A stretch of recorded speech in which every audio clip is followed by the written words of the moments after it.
Hello my friends and welcome to a new video. Today is a glorious day and you already know why because you clicked this video. Today Logitech revealed their direct drive, the Logitech Racing Wheel Pro. Starting off with the wheelbase itself, the material seems to be made of matte plastic with some glossy plastic details. Now I know some of the people here seem to have a strong allergy when it comes to the use of plastic in wheelbases, but I just need to say that the choice for plastic is sensible as long as it doesn't interfere with durability or experience of the drive. The power supply is a separate block, which will already help with the warmth dissipation from the motor. There is also a rather large fan visible in the back and a ventilation grill in the front and the rear, so I believe the airflow in this will be enough to cool it sufficient despite the used material of the base not allowing the best dissipation of heat. For the design of the wheelbase, I have the same comment that I had for the G29 and the G923. It looks good. It's neutral black with the True Force logo on the back, the Logitech logo on the sides and the Pro logo on the front of the base. Minute detail that also pleased me a lot was a small red start button they implemented on the front of the base. In all, I like the design. It may not be a work of art, but it surely is pleasing to the eyes, like I am used from Logitech hardware. Peripherals are connected via USB, so we can finally say goodbye to the serial connectors that were also a trademark of Logitech wheelbases until now. There is a ref counter present and also an OLED display. I rant a lot about displays as not being very useful in game, but still it can be very handy to quickly set different options. The base also allows for personalization of profiles, so you can easily switch between different profiles on the fly. Both the ref counter and the display are integrated cleanly and don't shut out their presence too much. And then, what came also as quite a surprise is the force of the motor in this wheelbase. It will generate a maximum of 11 Nm torque. That is an insane amount of power, especially compared to their older bases, and will satisfy even the most advanced racers among us. Now, power doesn't mean a thing if you don't have a decent software to back it up with, and there the experience Logitech gained with upgrading their ancient wheelbases and developing True Force will come into play. It also features a quick release system to remove the rim. The system itself seems to be very straightforward and user-friendly, similar to what we know from Fanatec. The rim itself is 30 cm in diameter. This is also a deviation from the standard 28 cm used before by Logitech and the other mainstream manufacturers. It does not sound like much, but those 2 cm do matter. It looks a lot like the rims on the older Logitech wheelbases, and it was always a strong selling point for Logitech. The finishing seems to consist of leather and perforated leather on the sides, mounted on a typical brushed aluminium rim with the Logitech logo centered. The buttons are plenty, but don't clutter the rim.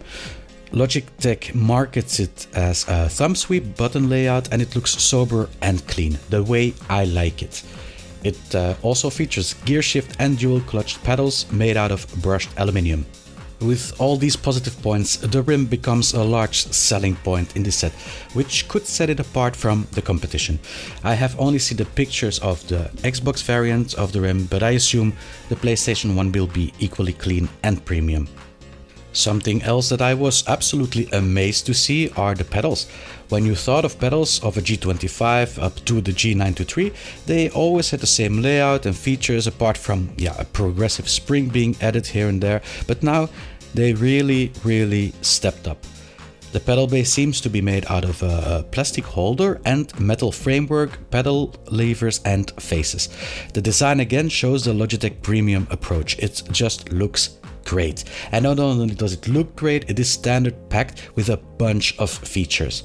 The brake has an integrated 100 kg load cell for very accurate reading, but also very important, there are a multitude of customizations you can do to improve the feeling you get from the pedals. There is an entire set of springs you can use, and for the brake there are a variety of different elastomers available to make the brake as real as possible. Another feature is that you can really place the pedals in any position you want. The pedal faces can be adjusted in horizontal and vertical position, but also the pedal holders can be slid over the width of the base. The entire clutch pedal can even be removed if necessary for optimal use. When it comes to compatibility, it will support all platforms, be it in 2 different editions. If you look at the list of compatible games, there are already plenty of games able to work with the hardware after the next update. And if you would encounter a game that does not support it, but does support the older generation, there is a compatibility mode for G920 and G923 available. Another thing I noticed is that they have teamed up with a Playseat to form packages. The new wheelbase will be offered together with the Playseat Trophy in a very nice looking grey setup with some blue highlights. I already tested the Playseat Trophy and it is a good chair, so for the competitive racers among us, this might be the setup you want to think about ordering. I think most sim racers have already experienced a Logitech wheelbase before, and whether you're a fan of it or not, you just have to recognize that it is a quality built wheelbase, premium finished, and this doesn't seem to be different with the current Racing Wheel Pro that they are now releasing. There is no price tag yet shared for this wheelbase, but I expect it to be around the €1,000 mark and even above. If you look at the competition's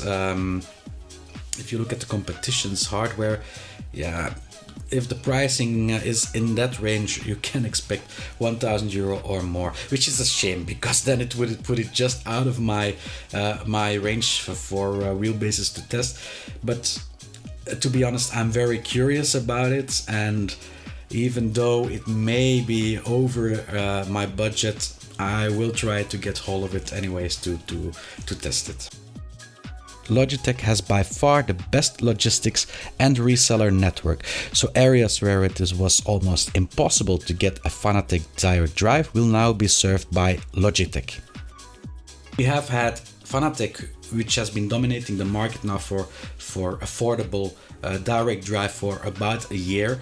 They set the price, and now with this direct drive coming out, and then the Trustmaster DD, which will be released in November, of course only for PC, but those 2 events will make sure that for the neutral sim racing fans that the prices will be more competitive. I hope you had something from this video. I have to admit, I am pretty excited about this news and look forward seeing the first experiences with it. I will end with the general feeling I have for this news. Well played, Logitech. Thank you all for watching. If you want to keep being informed about the latest news about the direct drive of Logitech and the long expected release of the Trustmaster DD, please subscribe to the channel.